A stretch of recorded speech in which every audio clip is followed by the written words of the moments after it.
Olá, seja bem-vindo ao Desafio da Leitura Bíblica.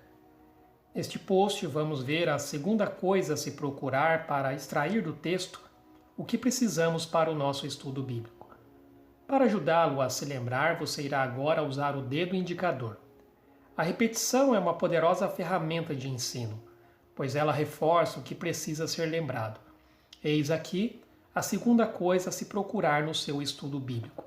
Coisas que são repetidas.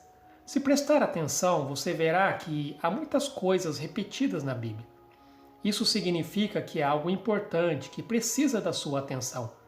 Veja algumas categorias de repetição a se procurar. Termos, expressões e orações. A Bíblia geralmente repete para enfatizar a importância de alguma coisa. Veja, por exemplo, o Salmo 136, em que cada versículo repete: porque a sua misericórdia dura para sempre. Isto é repetido nada menos que 26 vezes neste salmo. Por quê?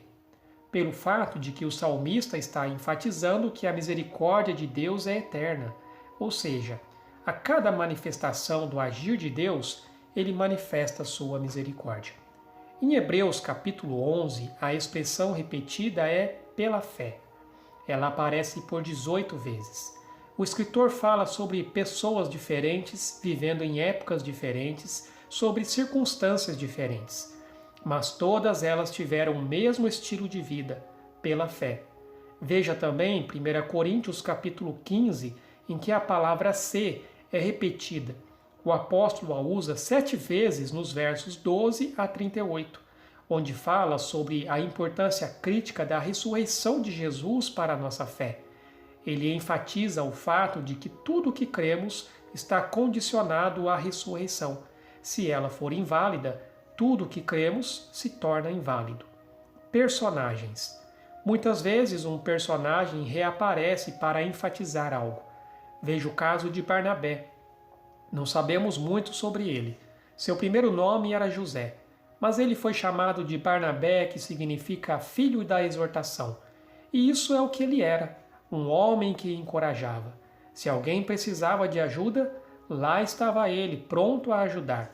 Ele ajudou Saulo, que depois passou a ser chamado Paulo, e a João Marcos. Ele aparece na história como modelo de mentor espiritual. Incidentes e circunstâncias. Algumas vezes, certos eventos específicos são repetidos para enfatizar alguma coisa. No livro de Juízes, o escritor começa cada sessão com as palavras: fizeram os filhos de Israel o que era mal perante o Senhor.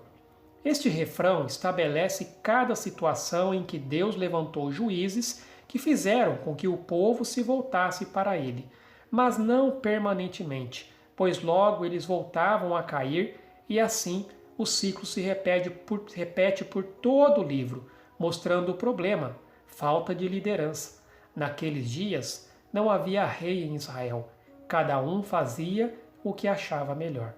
No Evangelho de Mateus, existe uma tensão entre Jesus e os religiosos que se repete constantemente.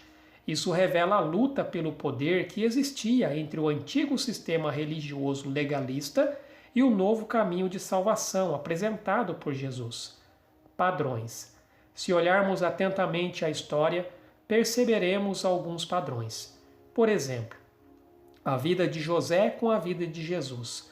José foi rejeitado pelos irmãos, assim como Jesus foi rejeitado pelo seu povo. Mas no fim, José perdoou aos seus irmãos, assim como Jesus também perdoa. Ou considere Saul e Davi. Um fazia o que é errado e outro o que é certo. O escritor usa justas posições para mostrar que Saul era uma escolha do povo, enquanto Davi era a escolha de Deus. O uso de passagens no Antigo Testamento no Novo Testamento. A citação das Escrituras é outro caso de repetição.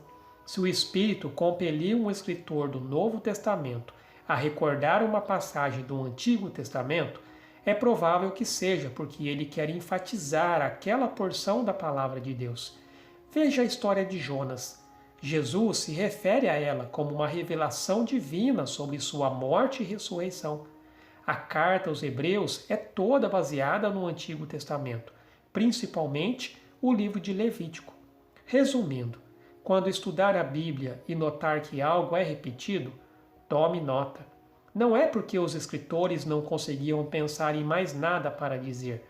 É a maneira que era usada para apontar algo de importância crucial.